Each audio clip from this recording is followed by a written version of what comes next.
Welcome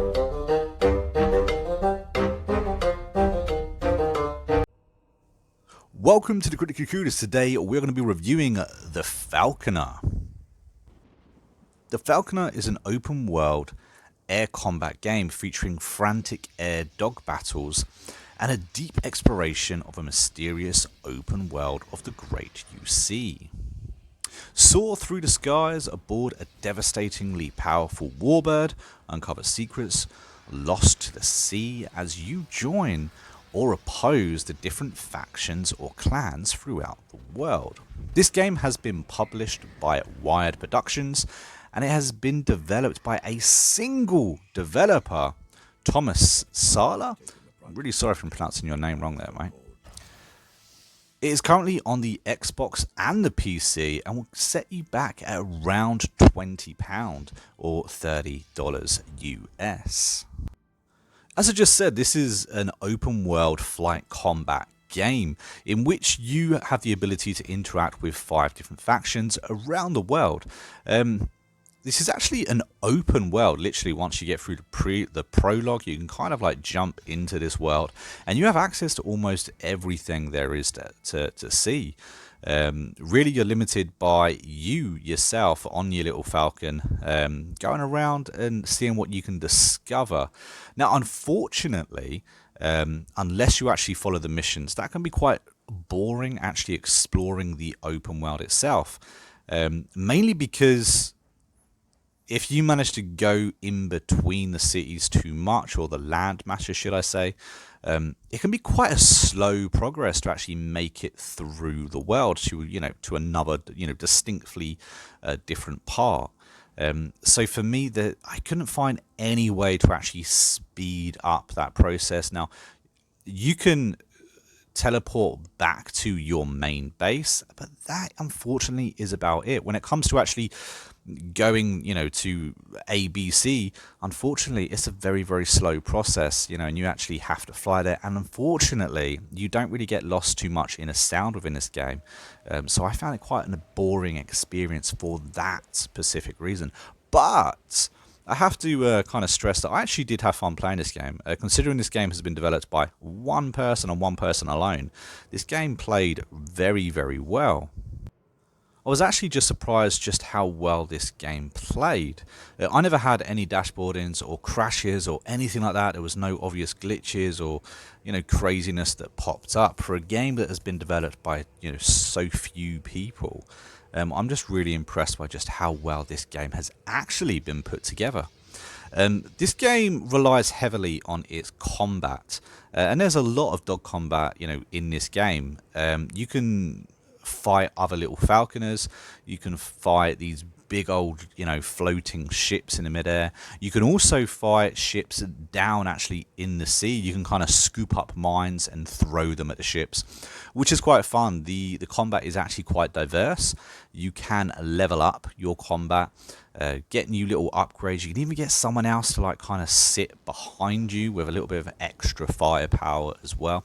That's quite a nice little extra thing. I definitely wasn't bored when it came to the actual combat itself. However, now this was just my experience on console. As I'm reviewing it on the Xbox, I did find it kind of difficult. Every now and again when I'd be in a combat and I'd be surrounded by so many different people, for me to actually be able to lock on to one, kill them before I then got killed. Because believe it or not, the combat in this game is a little bit unforgiving.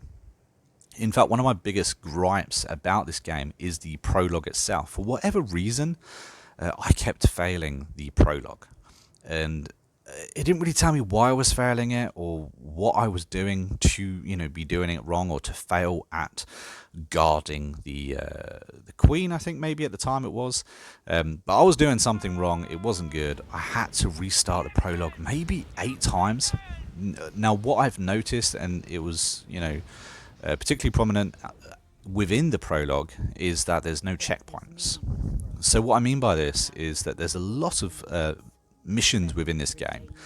A lot of them are just fetch quests, but there are a lot of missions in this game. And let's say this mission has, say, 8 different pieces within it to get completed. It doesn't matter if you're on the last piece of that mission.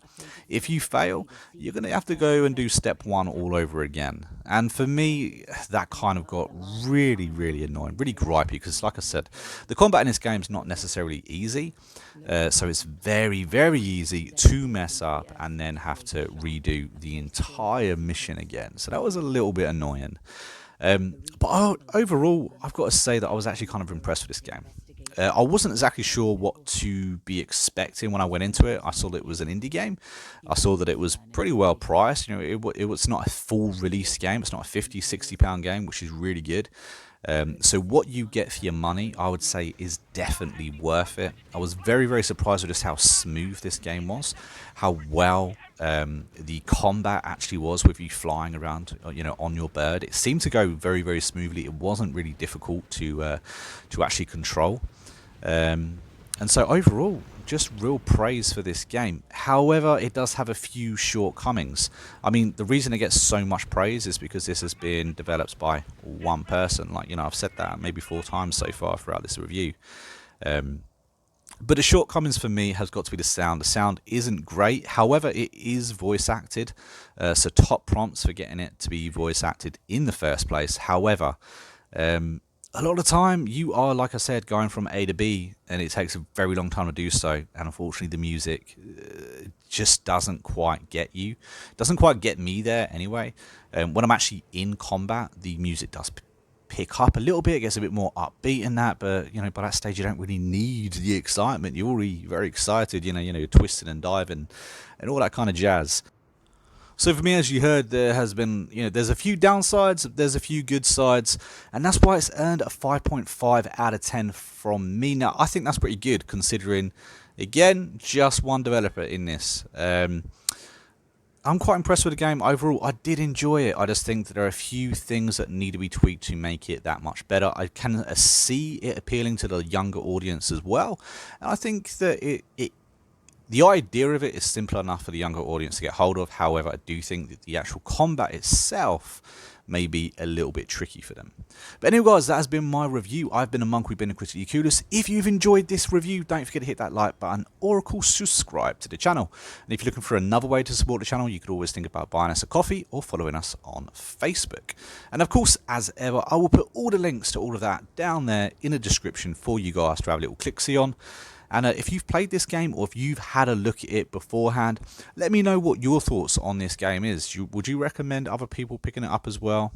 Because at the moment it's currently on Game Pass. So if you've got Game Pass, I would actually recommend you click the download button and have a look-see for yourself. But I'll catch you in the next one. You take it easy. I'll see you later.